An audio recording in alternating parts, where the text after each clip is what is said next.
It isn't only the straight-A students' loving fathers and kind mothers who matter. We shouldn't have to prove that they are worth the public outcry. It's been pushed into the corner for so long that it falls at their feet.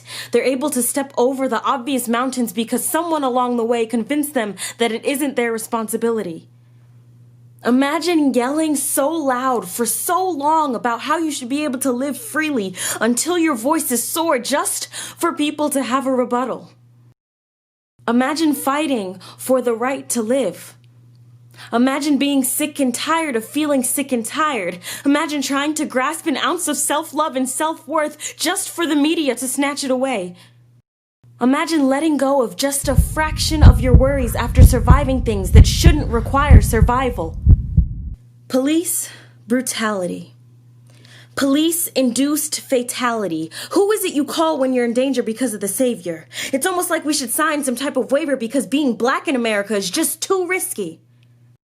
There's a significant difference between you and me. Your weapon kills, whereas my skin, or what you view as a weapon, is what gets us killed. Black lives matter. People replace black with all and think they've cracked the case. All, meaning every one of, total number of, each individual.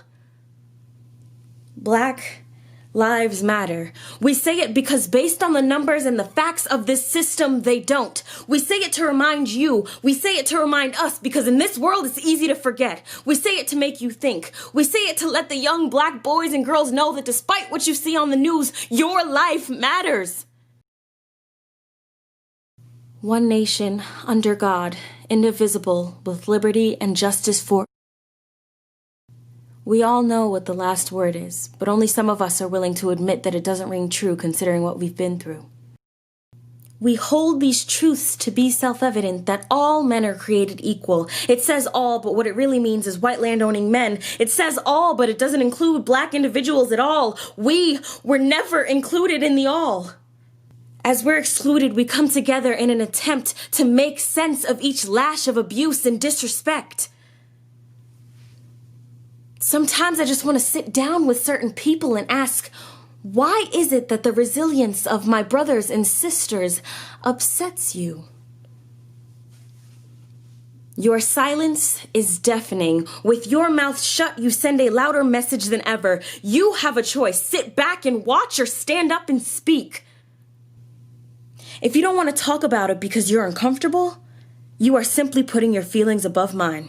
Delaying conversations like these is an open invitation for further damage. You being uncomfortable lasts for a few moments, but for me, it is built into my life. Sometimes I wish I could go back to when my worries were about my toys and my homework, going to school knowing I was different, not necessarily understanding it, but I was dealing with it. I knew I was different and I was always feeling distant from those around me, but I was dealing with it. I wish I had someone to remind me, so here I am for you. Black minds matter. Black futures matter. Black lives matter. Breonna Taylor loved to sing just like me. Elijah McClain was an introvert just like me. Breonna Taylor was a black woman just like me. So what's protecting me from ending up just like them? He was someone's son. She was someone's niece. More importantly, they were all someone. Racism is everybody's problem. Saying the system is broken implies that it was functional at one point, but technically it functions exactly the way it was intended to. That day will arrive. I hope I'm alive. I hope I'm alive to see the day that justice is able to penetrate the badge that they use as a shield. We need a change, a real change. Something needs to change because I can't afford to lose another one. My heart can't take another loss. We all need to start believing that we already possess the power to change the world.